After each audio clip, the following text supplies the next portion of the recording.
وللمزيد حول توقعات الأسواق من اجتماع أوبك ينضم إلي من كوبنهاغن السيد أولي هانسن رئيس استراتيجية السلع ونائب الرئيس في ساكسو بنك. سيد هانسن أهلا وسهلا بك. بداية أريد توقعاتك لما سيحصل في اجتماع أوبك. Well, I think the medicine that OPEC has applied since last November, where basically we've seen production fall outside of OPEC, has been successful. I think on that basis they're going to maintain production levels unchanged. We also know from the recent price action in the market that an oil price much above $60, if we look at WTI, is counterproductive because that may actually attract renewed production in the US because the cost of production has come down dramatically there. So they'll keep it unchanged and they'll probably have to be satisfied with the price below 60 in the near term. أولي، البعض يراهن على أن يحدث اتفاق ما مع الروس تحديدا على خفض الإنتاج خلال المنتدى اللي يسبق الاجتماع العادي لأوبك. هل ترى أي مؤشرات في هذا الاتجاه؟ I don't think at this stage, because again, any cut in production at this time, no matter if it comes from OPEC or if it comes from a combination of OPEC and Russia, is obviously going to be price supportive. And at this stage, there's quite a big quantity of oil that could come online from the US if we see prices rise. So at this stage, anything to support the price further from this stage, I think is not going to work at this stage. 6 to 9 months down the line, when demand continues to rise, it could become that will be the time when we see prices start to rise again. من ناحية أخرى، مورغان ستانلي تقول أن العلاقة العكسية بين النفط والدولار اليوم تسجل أعلى مستوياتها في 3 أعوام.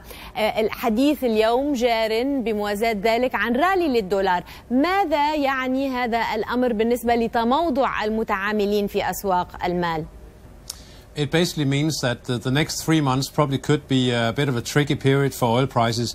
I think we have seen the highs for now. I think there is a risk that the dollar may go higher, and also the fact that we will continue to see inventories in the US drop, but that is seasonally expected this time of year. So I think the near-term risk, if we look at oil price in terms of reaching a lower level than now, that's going to happen potentially over the next 3 months, and the dollar will be one of the reasons behind that.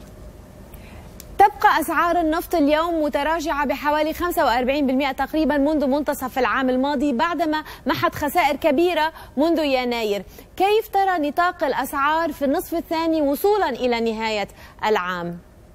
Well, if we use Brent crude as the example here, I think there is a near-term risk that we could potentially see it drift back down towards the 55 area.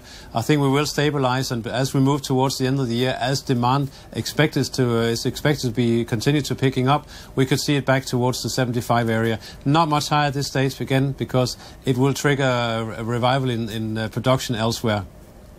ماذا عن نايمكس؟ WTI will be struggling to make it much above 65, and I think in the near term there is a risk that we can move back down towards the $50 mark. There is a big speculative interest, long interest still, both in Brent and WTI, and if we see a bit of change in sentiment here in the near term driven by this rising dollar, we could see some long liquidation, and the risk is that we could see a 10 to 15% drop in the price of oil in the near term. ترى بأنه نهاية الربع الثالث هي التي ستكون المحك الحقيقي لجهة تراجع إنتاج النفط الصخري الأمريكي كما تقول تقارير كثيرة، ومن هنا هل سيكون لذلك أثر مباشر على الأسعار؟ At the moment, the market is expecting that shale oil production will continue to drop because we've seen this dramatic cut in number of rigs since last October. But the fact that we have seen prices staying close to $60 now for the past few weeks, and has triggered a response in the hedging market where we've seen producers hedging their production, it does indicate that some are actually profitable at current levels. And if we stay up at these levels for the foreseeable future, then there is actually a risk that we're not going to see the big drop in production that the market is currently expecting. So it's going to be an interesting quarter we're going to enter into. من كوبنهاغن السيد أولي هانسن رئيس استراتيجية السلع ونائب الرئيس في ساكسو بنك، شكرا جزيلا لك.